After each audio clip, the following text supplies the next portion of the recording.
keunggulan kekristenan itu adalah data-data yang lengkap. Nah kalian kalau diajak adu ayat jangan mau. Karena kalau adu ayat kita mesti kalah. Kenapa kalah? Karena belajar Alkitab ini tidak mudah. Ini buku yang mencakup kurun waktu sekitar 1.500 tahun.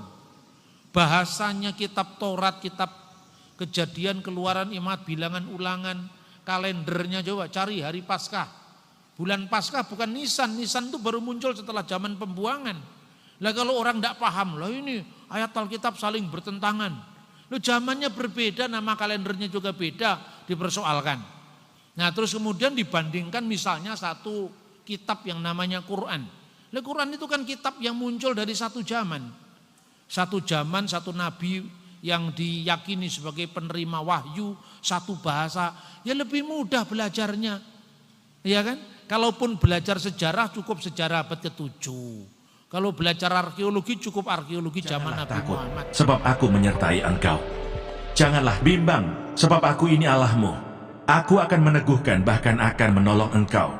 Aku akan memegang engkau dengan tangan kananku yang membawa kemenangan. Edukasi rohani. Hal yang sesungguhnya secara metodologis kita ini keliru. Keliru dalam apa? Meladeni orang-orang yang sok usil ngurusi agama orang. Padahal kita tidak pernah ngurusi mereka. Lah kita jangan mau terjebak. Kalau kita mau terjebak, kita ngomong kitabnya orang itu bisa masuk penjara. Karena dianggap melakukan tindak pidana penodaan agama. Tapi kalau mereka yang ngomong hanya dihukum 4 bulan. Kalau yang ngomong itu Kristen 10 tahun kan gak imbang ini. Menghadapi ketidakadilan seperti ini musuhnya hanya ilmu pengetahuan. Bukan emosi. Ya jadi strategi militansi aja nggak cukup. Militansi tanpa strategi adalah kekalahan. Makanya kita jangan menjadi petinju yang sembarang memukul. Nah kembali kepada antikristus tadi. Jadi cirinya antikristus yang dihadapi oleh generasi kemudian itu dikembangkan. Siapakah roh antikristus itu? Yang telah menyangkal Yesus telah datang jadi manusia. Ya, berarti itu ajaran apa itu? Gini loh kira-kira kalau ngomong lebih dalam lagi ya. Zaman sebelum kekristenan muncul di bumi ini. Dunia waktu itu sudah diisi dengan berbagai spekulasi melalui filsafat Yunani. Nah ini saya ngomong sekilas saja supaya tidak panjang lebar. Karena ini terkait dengan ketuhanan Yesus yang katanya mengambil alih filsafat Yunani, ketuhanan Yesus yang katanya pagan. Rata-rata orang yang mau begitu juga nggak ngerti filsafat, nggak ngerti teologi, nggak ngerti sejarah lagi. Jadi kalau sekedar otak-atik ayat ngapain kita harus ngomong agama orang? Ya, jadi ada 2 filsafat yang ekstrim bertentangan satu sama lain. Satu yang disebut filsafat Parmenides. Filsafat ini mengajarkan bahwa realitas atau keberadaan ini sifatnya tunggal, tidak terbagi, tidak berubah. Segala sesuatu itu tetap tidak berubah. Hanya misalnya kalau satu panah sekarang di sini, pada waktu detik kesekian dia ada di sini, pada waktu ini dia melesat di sana. Panahnya ini tetap sama. Hanya waktu yang membuat dia berada di tempat yang berbeda. Nah itu, yang begini nih, memang kalau kita tidak ngerti pun juga nggak apa-apa. Tapi paling tidak jangan awam. Musuhnya dari filsafat ala Parmenides itu adalah Heraklitos. Heraklitos itu mengatakan begini, segala sesuatu itu berubah. Satu-satunya yang tidak berubah adalah perubahan itu sendiri. Jadi semuanya itu berubah. Karena itu dunia itu semuanya berubah. Tidak ada yang bisa dijadikan rujukan. Semuanya nisbi. 2 filsafat yang saling bertentangan itu didamaikan oleh Plato. Plato mengatakan Epimenides benar, Parmenides benar, Heraklitos juga benar. Yang dikatakan realitas atau keberadaan itu tidak berubah. Tetap itu di alam ide. Alam ide itu tidak tersentuh oleh indera kita.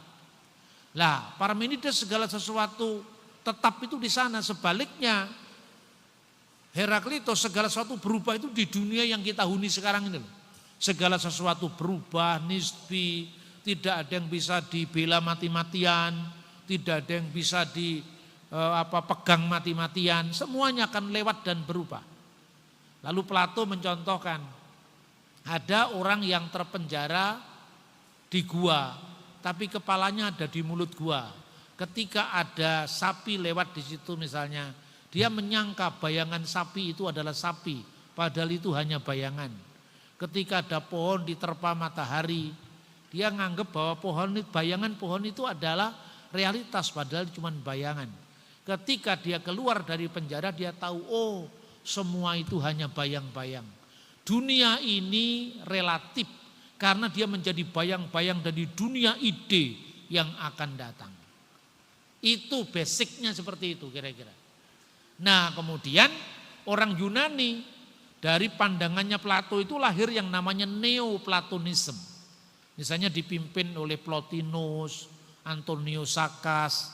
Dia mengatakan begini, karena Allah itu ada di alam ide, maka Allah tidak pernah bisa disentuh oleh kita ciptaan, kosmos, manusia, antropos. Karena manusia itu tinggal di alam yang temporal ini.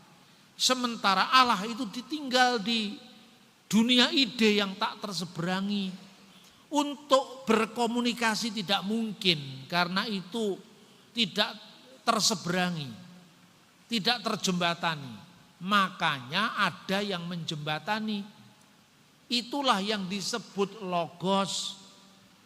Logos itu bukan Allah dan bukan manusia. Bukan theos, bukan pula antropos. Bukan theos juga bukan bagian dari alam semesta atau kosmos. Jadi logos itu di tengah-tengah. Nah melalui logos inilah dijembatani antara yang sebelumnya tak terjembatani, antara Allah dengan manusia. Nah seperti itu. Nah kemudian ketika Alkitab diterjemahkan ke dalam bahasa Yunani, di Alexandria namanya Septuaginta. Bahasa Ibrani untuk davar Elohim, firman Allah, itu diterjemahkan dengan logos tuteu. Tapi logosnya Septuaginta ini tidak sama dengan logosnya filsafat Yunani tadi. Nah pergulatan terus dilakukan ketika orang, ini sebelum zaman Kristen semua yang saya ceritakan ini. Yesus belum turun ke dunia ini zaman sebelum Kristen kira-kira abad ketiga sebelum Masehi. Lalu muncul seorang filosof Yahudi dari Alexandria namanya Philo. Philo itu mengatakan logos itu begitu pentingnya karena menjadi jembatan antara manusia yang penuh dosa, manusia yang penuh kekurangan ini dengan Tuhan yang maha sempurna. Maka orang berdosa tidak mungkin mengalami kesempurnaan tanpa logos. Begitu pentingnya logos ini, maka logos disebut Deuterotheos, Allah kedua. Lah ini berarti kan apa? Menyimpang dari ajaran kitab suci, karena Alkitab tidak pernah mengatakan Allah itu ada dua, Allah itu hanya satu. Makanya kemudian ketika menghadapi kelompok gnostik yang mengatakan Yesus tidak pernah benar-benar jadi manusia, Yohanes justru mengajarkan en arki in ologos, bahasa aslinya ke ologos in prostonteon ke theos in ologos. Pada mulanya adalah firman, dan firman itu bersama-sama dengan Allah, dan firman itu adalah Allah. Jelas logos itu Allah sendiri, bukan Allah kedua, karena Allah itu hanya satu. Shema Yisrael Adonai Elohenu Adonai Echad. Dengarkanlah wahai Israel, Tuhan Allah kita, Tuhan itu esa. Lalu logos itulah yang menciptakan alam semesta, tapi ini bukan logos yang terpisah dari Allah. Ini logosnya Allah. Firman ini firmannya Allah. Maka firman itu harus sepenuhnya Allah. Lalu firman yang sepenuhnya Allah yang menciptakan segala sesuatu, maka ayat 3 dalam Yohanes pasal 1, segala sesuatu dijadikan oleh Dia. Dia di sini Yesus sebagai firman, sebagai logos, dan tanpa Dia, tanpa firman-Nya Allah, tidak ada sesuatu pun yang telah jadi dari segala yang telah dijadikan. Lalu ayat 14, dan firman itu dan logos itu telah menjadi manusia. Nah, sekarang pertanyaan, mana ajaran Yunaninya yang dituduhkan orang-orang polemikus muslim itu? Katanya Kristen jiplak filsafat Yunani. Kalian yang tidak tahu filsafat jangan ngomong filsafat. Mana ada dalam ajaran filsafat Yunani logos itu sepenuhnya Allah? Tidak, logos itu dalam filsafat Yunani adalah intermediary being. Entitas yang bukan Allah juga bukan manusia. Injil Yohanes beda. Firman itu adalah Allah, sehingga tidak ada dua Allah, cuma ada satu Allah. Dan firman itu telah menjadi manusia dan diam di antara kita. Dan kita telah melihat kemuliaannya, yaitu kemuliaan yang diberikan kepadanya sebagai anak tunggal Bapa, penuh kasih karunia dan kebenaran. Mana miripnya dengan filsafat Yunani? Istilahnya sama, tapi pemikirannya justru membabat habis filsafat neoplatonisme. Nah, makanya saudara-saudara, saya melihat dari dua sisi. Teologinya ya kita pahami, tapi akar kata yang mengkomunikasikan gagasan Kristen kepada dunia saat itu juga harus dipahami. Nah, itulah ajaran sesat di awal sejarah gereja. Saya runut lagi. Marcion ini lebih kurang ajar lagi dari pendahulunya, Korintus. Dia mengobrak-abrik kanon perjanjian baru. Makanya gereja nanti melakukan kanonisasi. Apa yang dia lakukan? Jadi kalau Yesus tidak benar-benar jadi manusia, ya mau-maunya dialah, dia datang kapan aja dia mau, dia pergi kapan aja dia mau. Kau datang dan pergi sesuka hatimu. Itu ajaran gnostik itu. Guyon itu. Supaya Anda selalu ingat apa yang saya sampaikan. Ya kan? Belajar teologi itu tidak mudah. Maka perlu dijembatani dengan komunikasi yang agak-agak lucu begitu. Supaya Anda ingat, oh itu yang dimaksudkan gnostik itu lagunya Diana Nasution misalnya gitu loh. Jadi kapan dia mau dia datang, kapan dia pergi dia datang. Dia tidak benar-benar jadi manusia. Karena tidak benar-benar jadi manusia, mungkinkah bayangan, mungkinkah entitas bayangan punya silsilah? Padahal Matius diawali dengan inilah silsilah Yesus Kristus anak Daud anak Abraham. Jelas silsilahnya, jelas siapa nenek moyangnya. Injil Matius buang. Injil Markus diawali dengan apa? Diawali dengan baptisan Yesus di Yordan.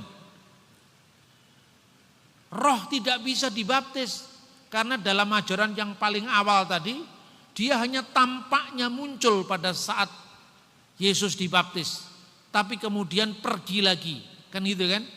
Makanya tidak mungkin Markus diterima, Markus dibuang sama Marcion. Yohanes apalagi? Karena Yohanes lah yang menghadapi ajaran gnostik sebelumnya. Dibuang karena ada penegasan firman itu Allah dan firman itu menjadi manusia, dibuang. Kemudian tinggal Injil Lukas. Injil Lukas dibaca pasal pertama, ada berita kelahiran Yesus kepada perawan Maria.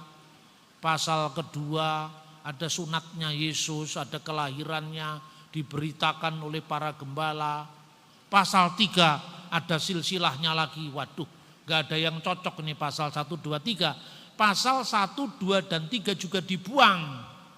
Tinggal pasal 4 sampai pasal 24 diambil sama dia, dikasih judul The Gospel of Marcion. Lalu gereja otomatis bertindak loh. Kita ini warisannya para rasul. Kamu diajar oleh rasul siapa? Kamu ditahbis oleh rasul siapa? Enak aja kamu bikin ajaran-ajaran baru.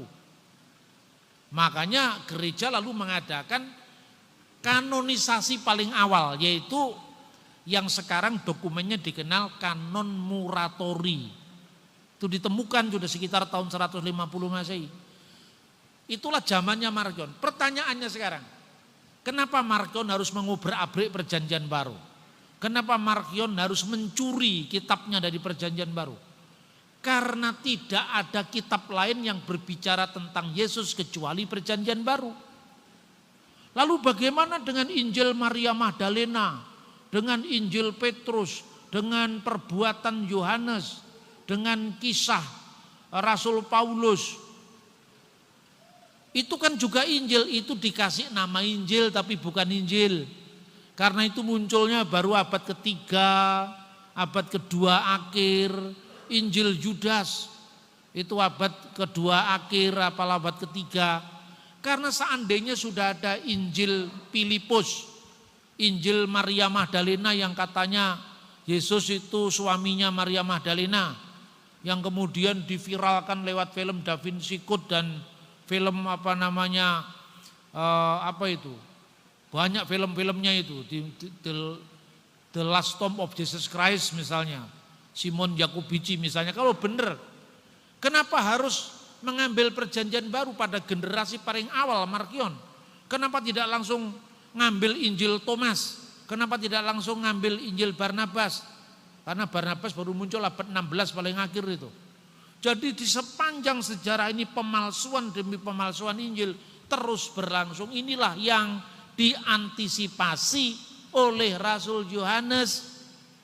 Dan ciri zaman akhir itu diawali dari penyesatan terhadap ajaran yang meniru gereja sekaligus melawan gereja. Jadi itu zamannya Marcion. Setelah Marcion wafat, mati, para rasul, murid-muridnya para rasul juga sudah mati semua. Tinggal generasi keempat, generasi kelima. Maka di situ mereka lebih liar lagi, karena apa? Saksi mata kan sudah tidak ada. Jadi dia bikin acara sendiri, dia bikin komunitas sendiri, dia bikin Injil sendiri, lalu dikasih nama Injil itu dengan nama-nama para rasul. Makanya muncul Injil Thomas yang katanya Yesus membuat mujizat dari tanah dibentuk seperti burung merpati, lalu ditiup menjadi burung sungguh-sungguh. Itu dari abad keempat.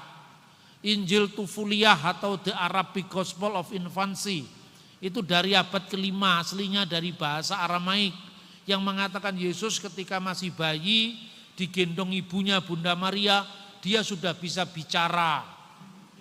Itu dari abad kelima, teks Arabnya dari abad ketujuh. Ya, semuanya ini hasil pemalsuan dari abad-abad kemudian yang tidak memiliki kesinambungan sejarah dari abad pertama. Itu zamannya Marcion. Lalu setelah Marcion muncul lagi ajaran baru. Namanya ajaran Basilides. Basilides itu mengatakan begini, dia tinggal di Alexandria. Karena Yesus itu tidak benar-benar jadi manusia, mungkinkah bayangan bisa disalibkan? Tidak mungkin. Kalau gitu harus kita cari gantinya, siapa yang disalib mengganti Yesus. Dia ngarang-ngarang sendiri. Basilides itu mengajarkan bahwa siapa yang hadir pada saat Yesus disalibkan itu. Oh, Simon dari Kirene. Maka kita bikin aja teori. Yang disalibkan bukan Yesus. Karena Yesus itu tidak bisa disalib. Karena sesuatu yang sifatnya tidak real, tidak benar-benar jadi manusia, tidak mungkin disalib. Maka yang disalib adalah Simon orang Kirene yang wajahnya diserupakan dengan Yesus. Itu abad ketiga di Alexandria. Kemudian abad keempat muncul lagi namanya Kisah Rasul Yohanes. Jadi dia mengarang cerita ketika ketika Yesus disalibkan itu, sebenarnya yang disalib, yang diarak ke kayu salib ke Golgota dengan memikul salib itu bayangan saja, bayangannya Yesus. Tapi Yesus sejati itu ada di Bukit Zaitun. sambil memandangi orang-orang yang mengarak bayangan yang tidak jelas tadi. Lalu di situ disaksikan oleh muridnya yang bernama Yohanes, John the Apostle, Yohanes sang rasul. Kemudian dikatakan, Yohanes, kamu lihat Yohanes, kamu lihat John, apa yang ada di sana? Ya guru, mereka mencambuki engkau, mereka memahkotai engkau dengan duri. Kamu perhatikan sungguh-sungguh, itu saya apa bukan? Ya lihat, loh ternyata hanya bayangan. Lalu dia penasaran, Yesus di mana kalau gitu? Aku yang asli ada di sini, itu bukan aku. Itu hanya bayangan yang mereka salib itu. Lalu mereka lihat Yesus, dipegang tangannya seperti daging. Itu sebetulnya jiplakan dari kisah Injil Yohanes tentang Thomas yang menyaksikan bekas paku di tangannya itu loh. Ketika diraba tangannya mirip dengan daging.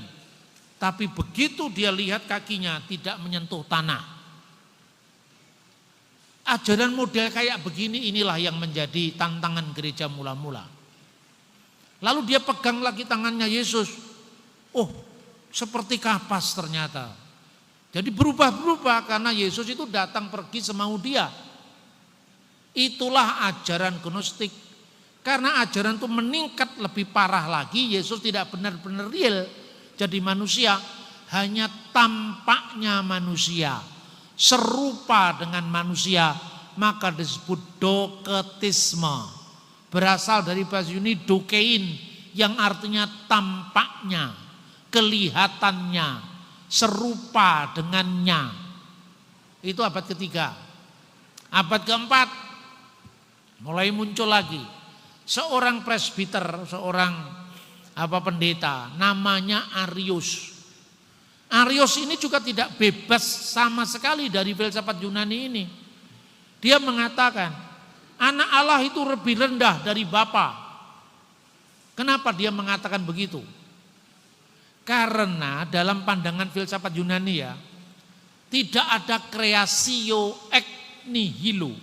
Tidak ada penciptaan dari tidak ada menjadi ada, tapi alam semesta ini mengalir dari yang maha ada. Jadi alam dengan Tuhan itu sehakikat. Seperti apa itu? Seperti laba-laba dengan rumahnya.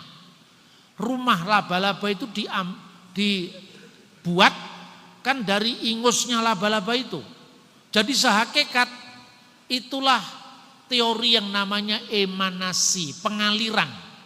Jadi segala sesuatu itu mengalir dari Tuhan, entitas awal ini. Lah, yang mengalir dari aliran pertama ini tentu lebih rendah daripada sumber alirannya. Aliran yang ketiga mengalir dari aliran kedua, lebih rendah lagi. Makanya ada jenjang-jenjang ketuhanan.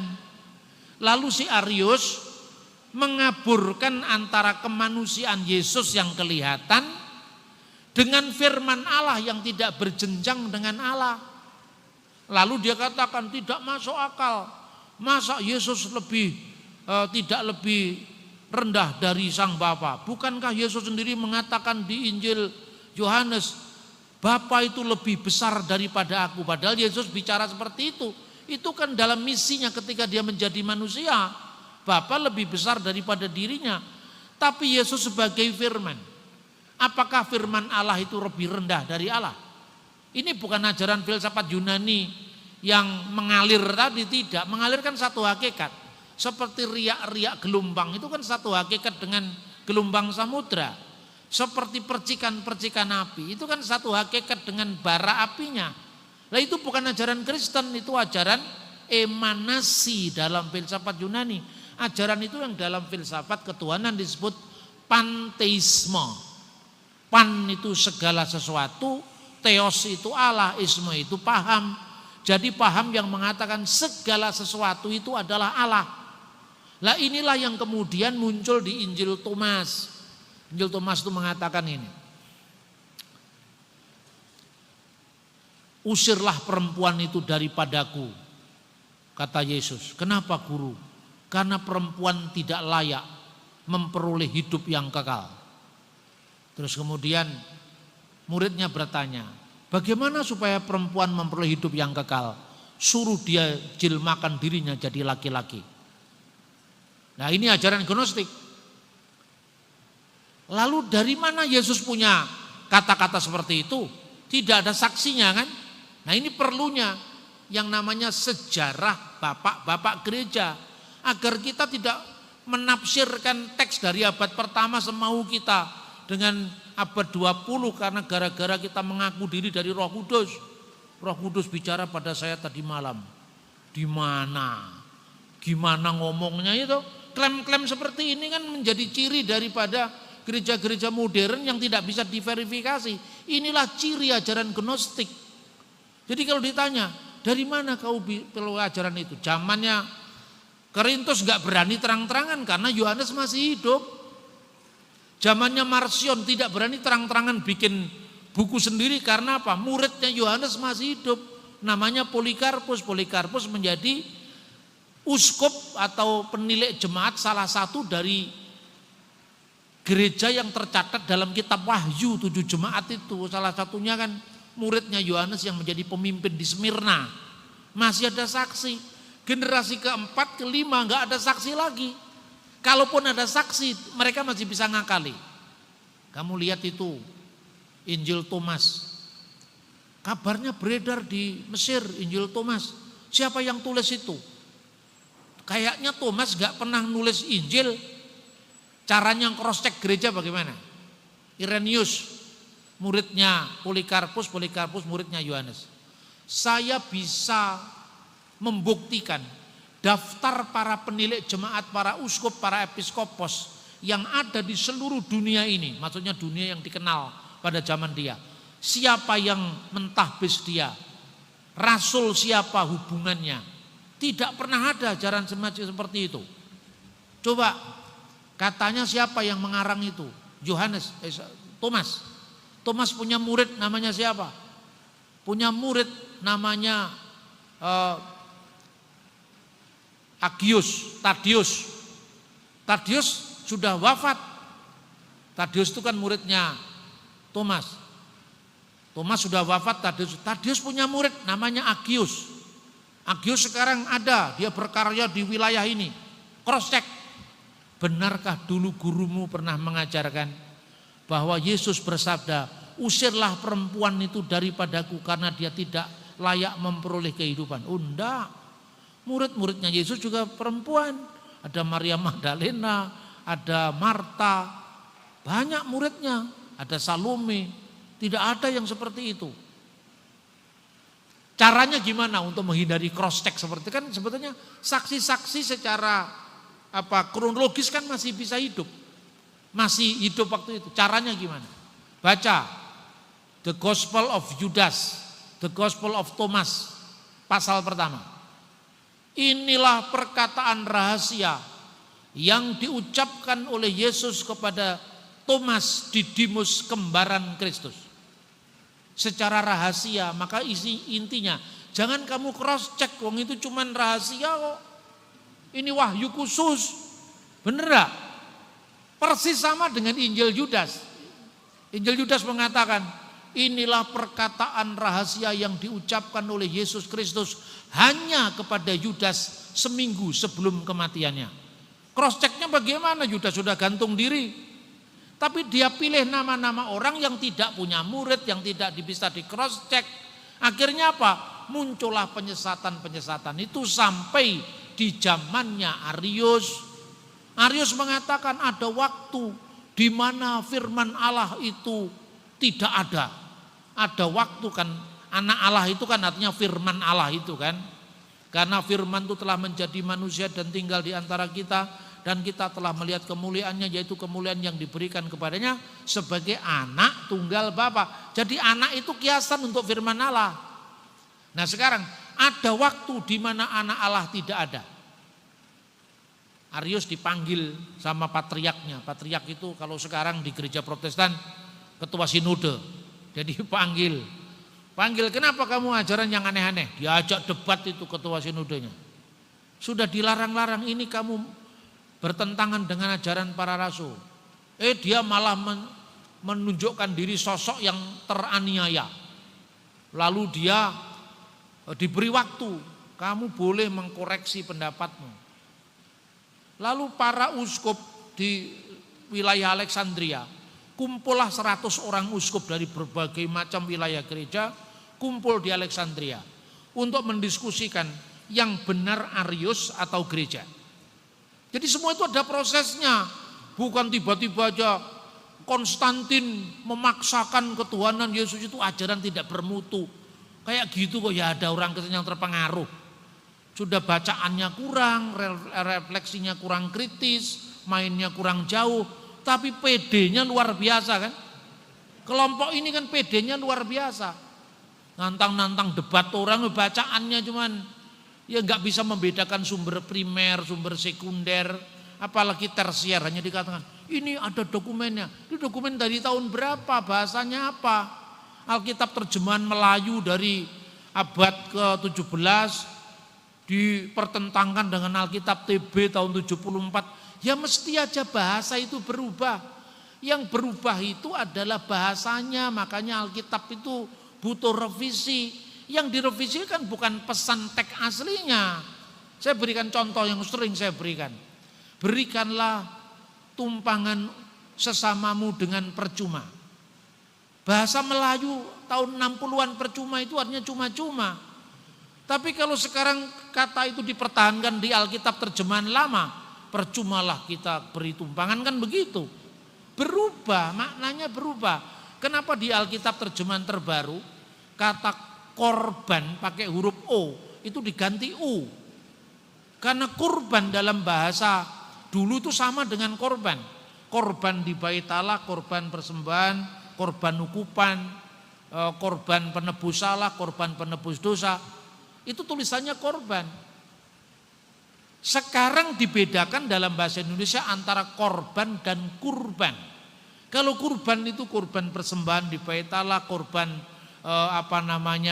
buah sulung, korban bakaran. Tapi kalau sekarang korban perkosaan, korban pelecehan, korban penipuan. Lah ini kalau Alkitabnya tidak diganti dengan bahasa yang bisa dipahami oleh generasi baru, ya akhirnya kan kacau maknanya. Jadi orang salah paham lagi mengatakan firman Tuhan kok setiap saat direvisi. Yang direvisi itu terjemahannya, Dul. Firman Tuhan gak direvisi aslinya. Gini aja gak ngerti-ngerti atau sengaja tidak mau mengerti. Iya kan? Contoh yang lain. Ya, kata perkara. Kata perkara kalau zaman dulu itu artinya suatu hal, perihal. Selidiki, nyatakan segala perkara. Tapi perkara sekarang ini artinya bergeser kasus.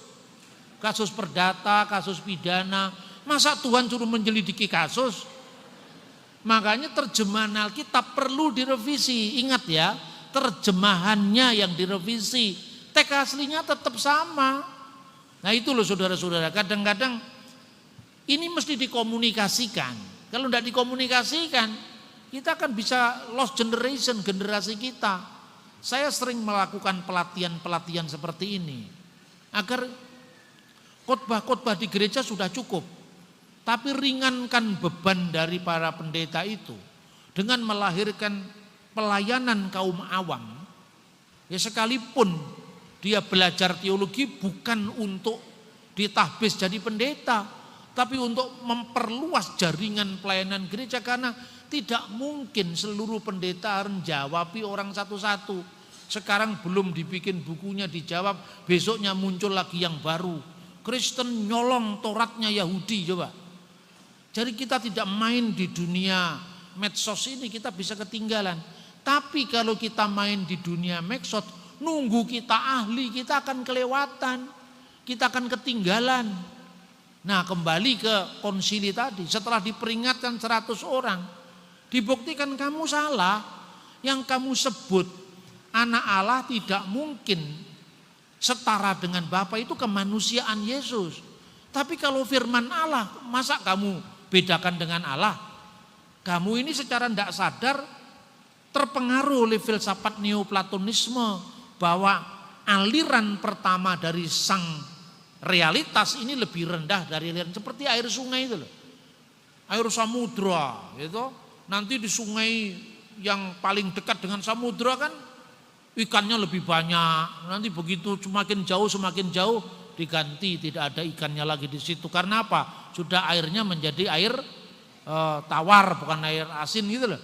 Jadi semakin dekat dengan samudranya, semakin asli, semakin melimpah. Semakin jauh dari limpahan ketuhanan itu. Makanya kurang ilahi yang jauh itu. Yang pengaliran kedua lebih dekat dengan yang ilahi. Aliran ketiga sedikit lagi tinggal 80%. Aliran keempat sedikit lagi tinggal 70%. Itulah ajaran yang nantinya disebut ajaran martabat 7 dalam aliran tasawuf Islam itu. Nah ini mesti dipahami.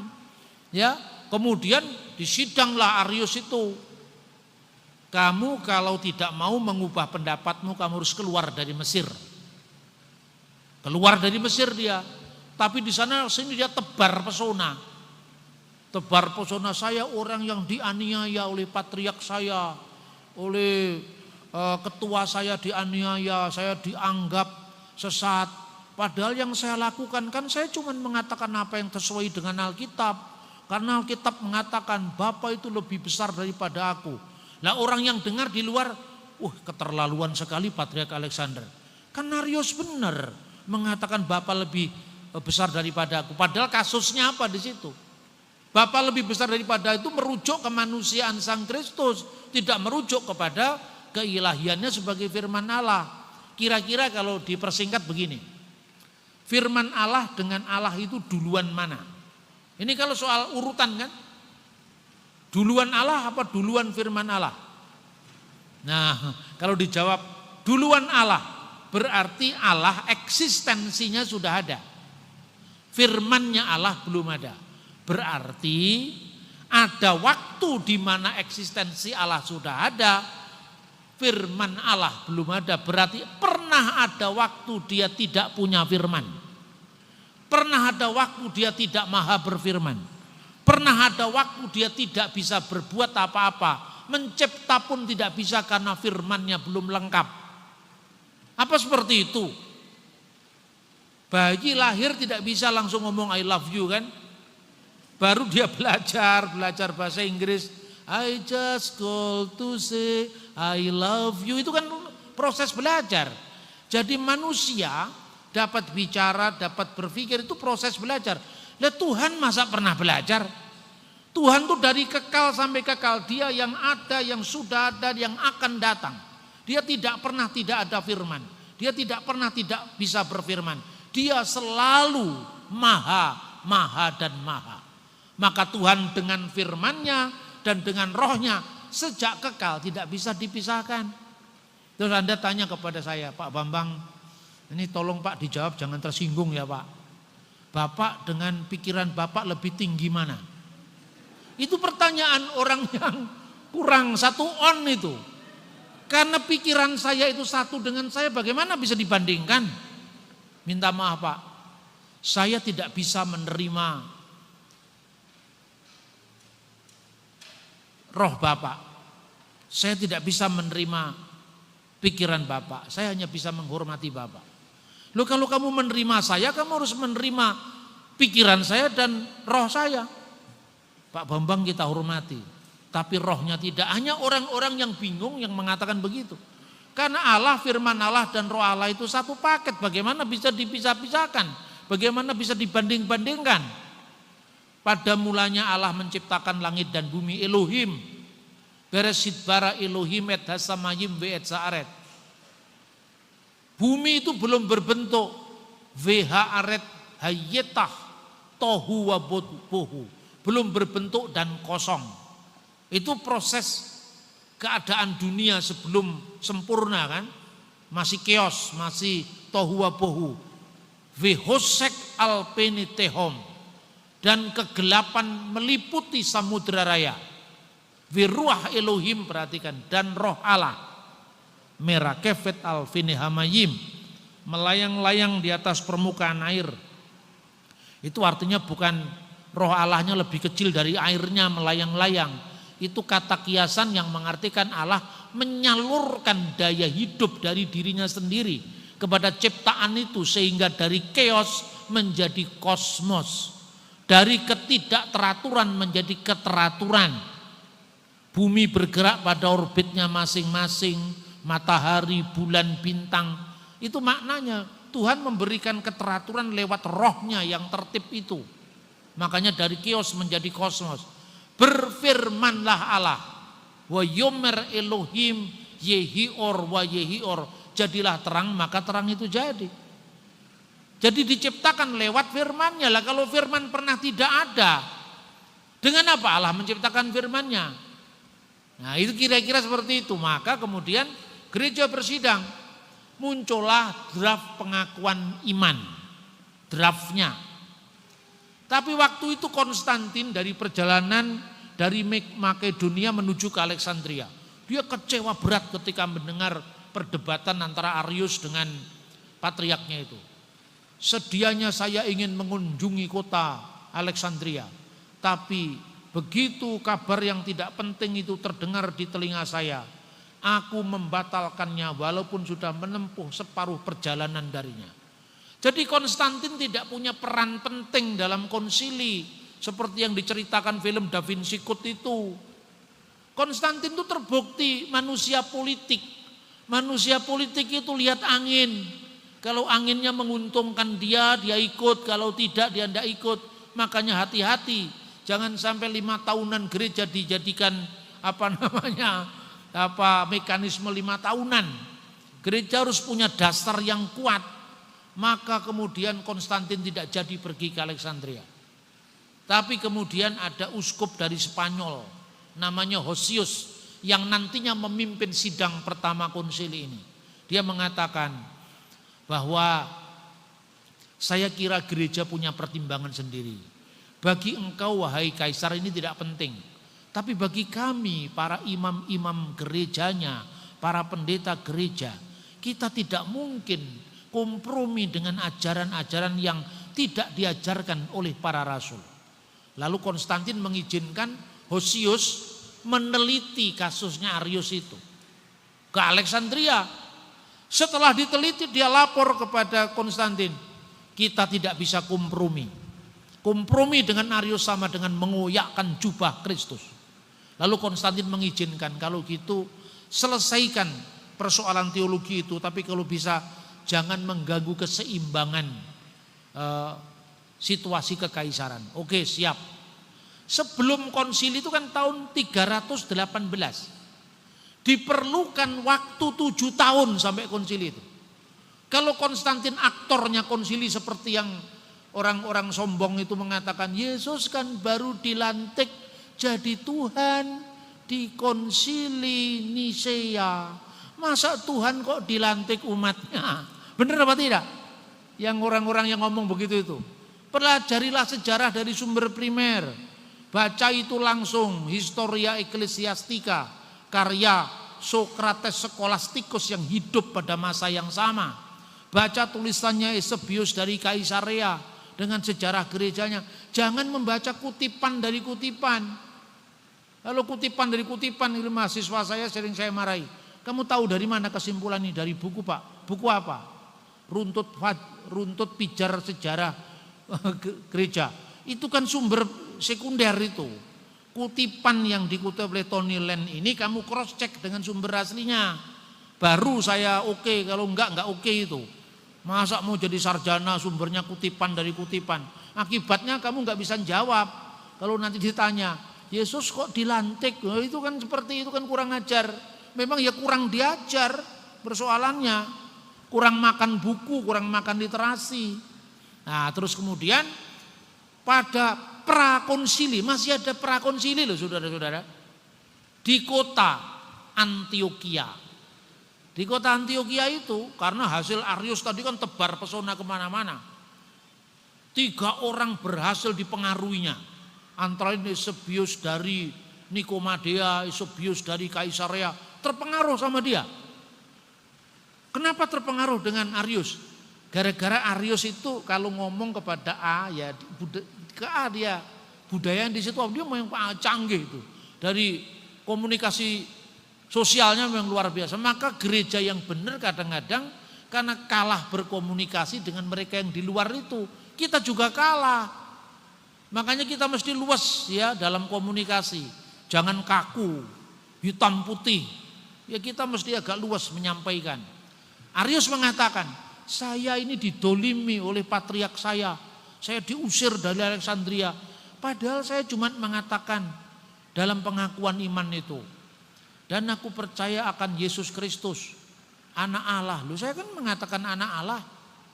Terus kemudian gambar Allah, ya, yang cahaya kemuliaan Allah kan sama dengan apa yang saya sampaikan, yang terlebih dulu dari segala sesuatu. Nah itu kan ada ayatnya di Kolose, gambar Allah yang terlebih dulu dari segala ciptaan.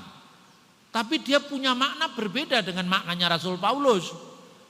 Yang sulung itu dimaknai sebagai ciptaan mula-mula, sementara yang sulung dalam pemahaman Rasul Paulus dan para rasul yang lain, yang sulung itu tidak harus anak pertama. Hak kesulungan bisa diperebutkan. Ayo sekarang, kan yang sulung Esau, kenapa Yakub? Karena kesulungan dalam budaya Israel tidak hanya sulung sebagai anak yang lahir pertama, tapi hak kesulungan itu hak untuk memimpin mezbah keluarga, hak untuk menerima berkat orang tua, dan hak untuk menerima warisan 2 kali lipat. Esau hanya memahami menerima warisan 2 kali lipat. Kalau sekarang saya jual juga nanti akan selesai. Dia tidak menghormati berkat rohani, pemimpin mezbah keluarga dan mendapatkan berkat dari orang tua. Maka kesulungan tidak harus berarti urutan waktu. Ini salahnya saksi Yehova. Maka yang sulung dipahami, Yesus itu kan anak pertama kita, adik-adiknya. Pangkatmu apa kamu jadi adiknya Yesus itu? Benar apa tidak? Ini konteks yang seperti ini sebetulnya bisa dikatakan ini orang-orang awam yang mengajar di mana-mana begitu pedenya. Dan jemaat awam itu tertarik karena kepedean dia itu. Bukan karena isinya gitu loh. Makanya diadakan sidang prakonsili di Antioquia. Wah, heboh dunia saat itu karena apa? Sejarawan gereja yang sangat terkenal yang namanya Eusebius dari Kaisarea membela Arius. Gara-gara itu tadi, Arius salahnya di mana? Dia cuma mengatakan yang sulung dari segala ciptaan. Tapi tafsirannya yang beda kan? Kan kata yang sulung itu kan ada di pengakuan iman gereja kami, pengakuan iman Kaisarea. Jadi sebelum gereja punya pengakuan iman panjang, Syahadat Nikia Konstantinopel, setiap gereja itu punya pengakuan iman masing-masing. Roma punya pengakuan iman rasuli yang kita baca tadi. Dengan pengakuan iman rasuli kan kita belum tahu apa-apa. Dan akan anaknya yang tunggal Yesus Kristus Tuhan kita. Yesus asalnya dari mana? Cuma dikatakan anaknya tunggal, anaknya yang tunggal Tuhan kita kan? Kalau di pengakuan iman panjang kan jelas. Yang diperanakkan dari Bapa sebelum segala abad. Karena firman itu keluar dari sang Bapa. Allah dari Allah, terang dari terang, Allah yang sejati dari yang sejati. Artinya apa? Karena apa? Tidak mungkin aliran dari Allah itu lebih rendah dari Allah. Karena ini bukan ajaran Neoplatonisme itu untuk mengajari ajaran sesat yang dilakukan oleh bidat Origenes waktu itu. Nah kemudian dikatakan Allah dari Allah, terang dari terang, Allah sejati dari yang sejati, dilahirkan, tidak diciptakan atau tidak dibuat, ya, tidak dijadikan. Kenapa? Yesus dilahirkan, sebelum lahir dia sudah ada. Sudah ada di mana? Dalam diri Allah. Makanya dikatakan Abraham melihat hariku dan dia akan melihatnya, dia akan bersuka cita. Umurmu belum sampai 50 tahun. Bagaimana kamu mengatakan itu seperti itu? Yang berumur belum 50 tahun itu kan kemanusiaannya. Tapi Yesus sebagai firman yang in the beginning was the word and the word was with God and the word was God, sudah ada sebelum segala sesuatu. Karena olehnya segala sesuatu dijadikan, alam semesta ini segala sesuatu dijadikan oleh dia dan tanpa dia tidak ada sesuatu yang jadi dari segala yang telah dijadikan. Makanya orang itu sembarang aja menuduh, mengatakan Tritunggal Kristen itu mirip dengan Dewa Krishna. Dewa Krishna lahir dari seorang perawan. Mana ada literatur Hindu yang mengatakan Dewa Krishna lahir dari seorang perawan? Itu karangannya orang bule yang langsung Anda percaya. Karena orang bule kan tidak mengerti Ramayana, tidak mengerti Mahabharata. Saya orang Jawa sejak kecil nonton itu. Jadi saya ngerti ibunya Krishna namanya siapa, lahir wajar, tidak ada lahir dari perawan. Begitu bukunya ditulis oleh orang barat kita langsung percaya. Dikutip begitu saja. Mitos-mitos tentang kelahiran dari seorang perawan. Dewa Krishna, Dewa Mitra. Saya itu, saudara-saudara, saya kan mengajar teologi agama-agama. Jadi saya paham betul pemujaan terhadap Siwa, pemujaan terhadap Krishna. Bahkan kadang-kadang saya menyanyikannya tanpa berat hati karena nadanya indah-indah. Krishna Krishna Hare Hare, Hare Krishna Hare Krishna, Krishna Krishna Hare Hare, Hare Rama Hare Rama, Rama Rama Hare Hare. Itu India. Saya nyanyi begitu, saya paham ajaran Krishna, saya membaca Bhagavad Gita. Saya punya Bhagavad Gita dalam bahasa Sanskrit yang sering dikutip Bung Karno itu. Karmani wadikarasti mapalesu kedacana. Berjuanglah tanpa menghitung untung ruginya bagimu. Bung Karno membaca Bhagavad Gita dari Swami Vivekananda. Saya punya coretan-coretan tangan Bung Karno yang dibaca itu, saya punya bukunya. Tapi Bung Karno kan tidak sampai bisa nembang India. Saya lacak ke India, saya nembangnya bisa. Karmani wadikarasti mapalesu kadacana. Orang India kan gitu. Sanam demanam. Jadi kalau ngomong India, ngomong Krishna, jangan cerita ke saya lah. Saya mulai dari versi pewayangan Jawa, Bali saya pelajari. Jadi Krishna tidak lahir dari seorang perawan. Krishna itu anak ke-8 dari bapaknya namanya Basudewa, ibunya namanya Dewaki. Kakak-kakaknya yang jumlahnya 6 orang dibunuh oleh raksasa Kangsa. Untuk melindungi itu maka lahirlah anak berikutnya yang kulitnya bule namanya Balaram atau Baladewa. Balaram itu janinnya dipindahkan kepada wanita lain yang namanya Rohini dari ibunya. Setelah itu Krishna dikandung secara wajar, dilahirkan di persembunyiannya sampai lahirnya Krishna. Enggak ada ceritanya lahir dari seorang perawan seperti kekristenan. Ada lagi yang mengatakan itu ciptaan dari Dewa Mitra Persia, lahir dari seorang perawan. Saya membaca langsung itu tulisan-tulisan Persia. Dewa Mitra lahir dari sebongkah batu, tidak ada lahir dari seorang perawan. Jadi cerita Mitra lahir dari perawan itu pengaruh Kristen yang memuncak setelah zamannya Kaisar Aurelian mengubah titik balik musim dingin yang dulunya dirayakan paling lambat tanggal 23 Desember menjadi 25 Desember. Karena kelahiran Dewa Matahari dijiplak dari Natal gereja. Jangan dibalik. Jadi katanya gereja mengambil Natal dari Dewa Pagan, itu keliru, kebalikannya. Karena sebelum Natal diperingati, 25 Desember dijadikan perayaan Dewa Matahari yang namanya Natalis Sol Invicti. Itu tahun 190-an itu sudah ada Hippolytus dari Roma. Hippolytus itu nulis bukunya yang berjudul komentar-komentar kitab Daniel. Dia mengatakan di situ kapankah Yesus itu dilahirkan? Dia mengatakan egeneto pro octo kalandon Januarion. Yesus dilahirkan 8 hari sebelum 1 Januari. Kenapa 8 hari sebelum 1 Januari? Karena tahun baru Kristen dihitung sejak sunatnya Yesus. Karena orang Yahudi dihitung hari ke-8. Nah, sebelum hari ke-8, 8 hari mundur ke belakang 25 Desember. Itu sudah ada dalam dokumen sebelum Dewa Matahari dirayakan. Ini akibatnya kalau kita tidak melacak sumber-sumber primer. Karena Natal 25 Desember itu baru dipersoalkan oleh Paul Ernest Jablonski. Tahun kira-kira 1800 sekian abad 19 itu. Kenapa kita begitu percaya? Tapi karena ada hal yang belum kita bereskan. Semangat Protestan yang anti Katolik itu tidak boleh ada lagi. Karena munculnya pendapat ini hanya karena supaya beda dengan Katolik.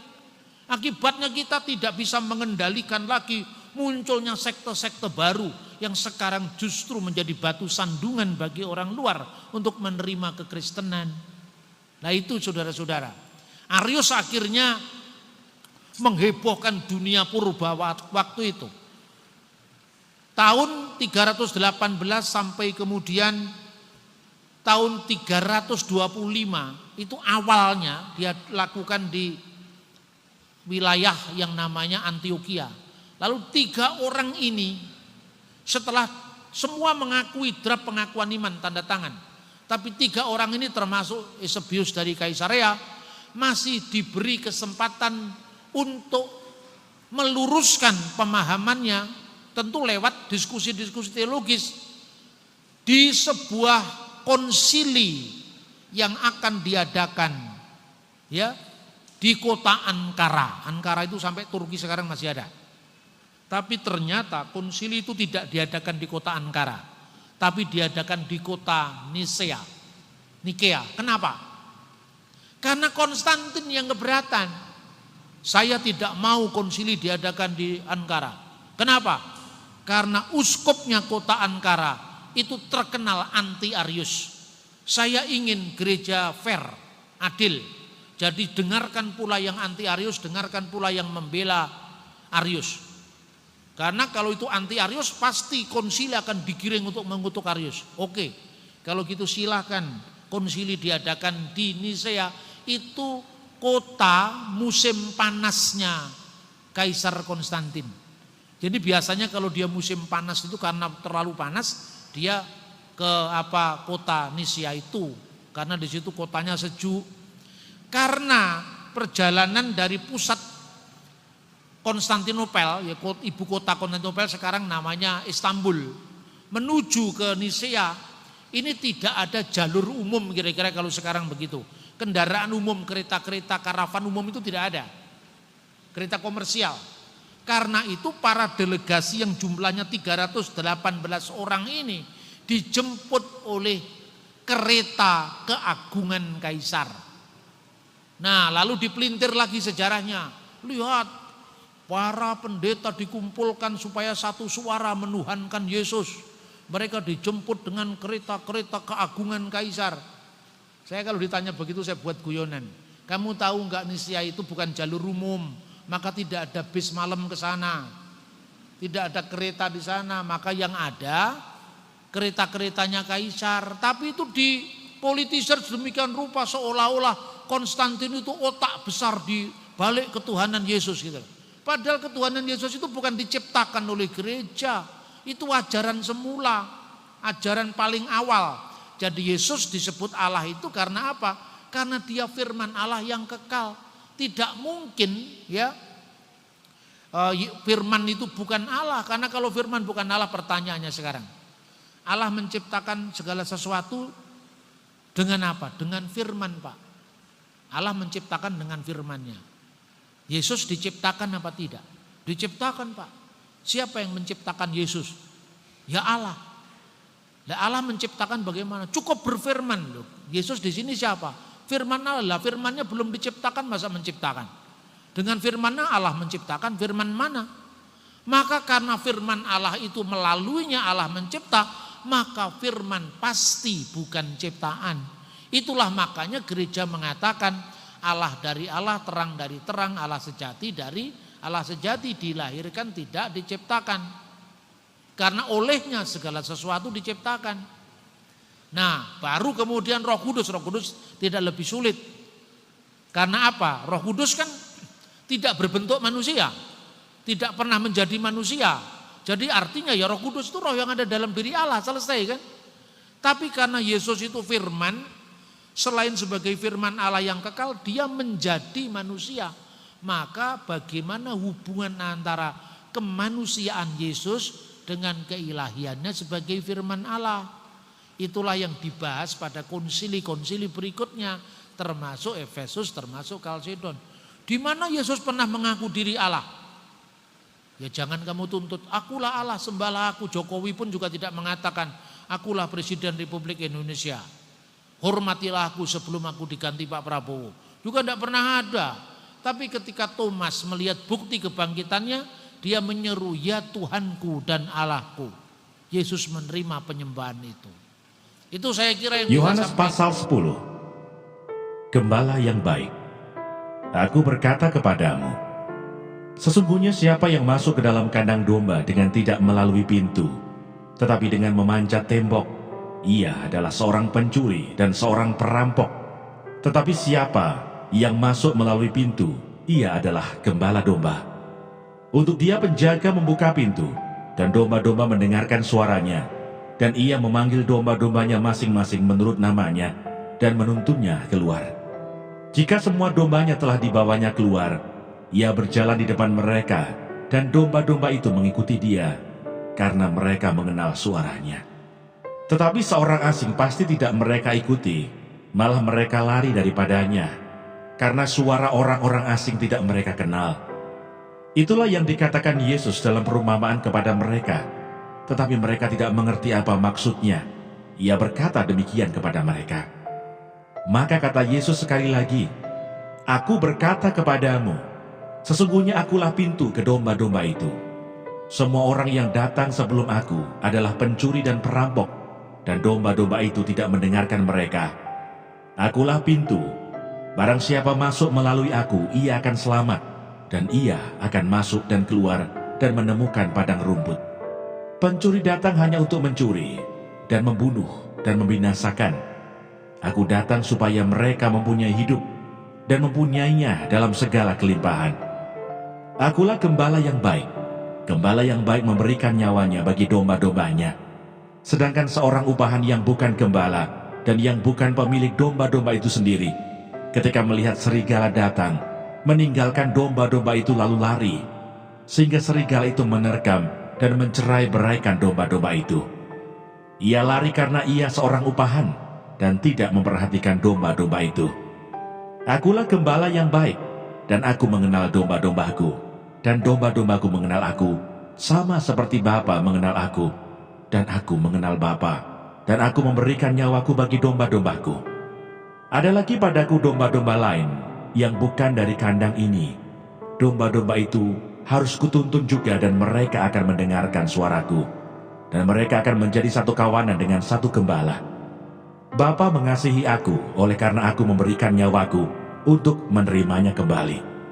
Tidak seorang pun mengambilnya daripadaku, melainkan aku memberikannya menurut kehendakku sendiri. Aku berkuasa memberikannya dan berkuasa mengambilnya kembali. Inilah tugas yang kuterima dari Bapakku. Maka timbullah pula pertentangan di antara orang-orang Yahudi karena perkataan itu. Banyak di antara mereka berkata, ia kerasukan setan dan gila. Mengapa kamu mendengarkan dia? Yang lain berkata, itu bukan perkataan orang yang kerasukan setan. Dapatkah setan memelekkan mata orang-orang buta? Yesus ditolak oleh orang Yahudi. Tidak lama kemudian tibalah hari raya pentahbisan Bait Allah di Yerusalem. Ketika itu musim dingin, dan Yesus berjalan-jalan di Bait Allah, di Serami Salomo. Maka orang-orang Yahudi mengelilingi dia dan berkata kepadanya, berapa lama lagi engkau membiarkan kami hidup dalam kebimbangan? Jikalau engkau Mesias, katakanlah terus terang kepada kami. Yesus menjawab mereka, aku telah mengatakannya kepada kamu, tetapi kamu tidak percaya. Pekerjaan-pekerjaan yang kulakukan dalam nama Bapakku, itulah yang memberikan kesaksian tentang aku. Tetapi kamu tidak percaya, karena kamu tidak termasuk domba-dombaku. Domba-dombaku mendengarkan suaraku, dan aku mengenal mereka, dan mereka mengikut aku. Dan aku memberikan hidup yang kekal kepada mereka, dan mereka pasti tidak akan binasa, sampai selama-lamanya, dan seorang pun tidak akan merebut mereka dari tanganku. Bapa-Ku yang memberikan mereka kepadaku lebih besar daripada siapapun, dan seorang pun tidak dapat merebut mereka dari tangan Bapa. Aku dan Bapa adalah satu. Sekali lagi orang-orang Yahudi mengambil batu untuk melempari Yesus. Kata Yesus kepada mereka, "Banyak pekerjaan baik yang berasal dari Bapa-Ku yang kuperlihatkan kepadamu. Pekerjaan manakah di antaranya yang menyebabkan kamu mau melempari aku?" Jawab orang-orang Yahudi itu, "Bukan karena suatu pekerjaan baik, maka kami mau melempari engkau, melainkan karena engkau menghujat Allah, dan karena engkau, sekalipun hanya seorang manusia saja, menyamakan dirimu dengan Allah." Kata Yesus kepada mereka, "Tidakkah ada tertulis dalam kitab Taurat kamu, aku telah berfirman, kamu adalah Allah?" Jikalau mereka kepada siapa firman itu disampaikan disebut Allah, sedang kitab suci tidak dapat dibatalkan, masihkah kamu berkata kepada Dia yang dikuduskan oleh Bapa dan yang telah diutusnya ke dalam dunia, engkau menghujat Allah, karena aku telah berkata, aku anak Allah? Jikalau aku tidak melakukan pekerjaan-pekerjaan Bapa-Ku, janganlah percaya kepadaku. Tetapi jikalau aku melakukannya, dan kamu tidak mau percaya kepadaku, percayalah akan pekerjaan-pekerjaan itu, supaya kamu boleh mengetahui dan mengerti bahwa Bapa di dalam aku, dan aku di dalam Bapa, sebab aku menyertai engkau. Janganlah bimbang, sebab aku ini Allahmu.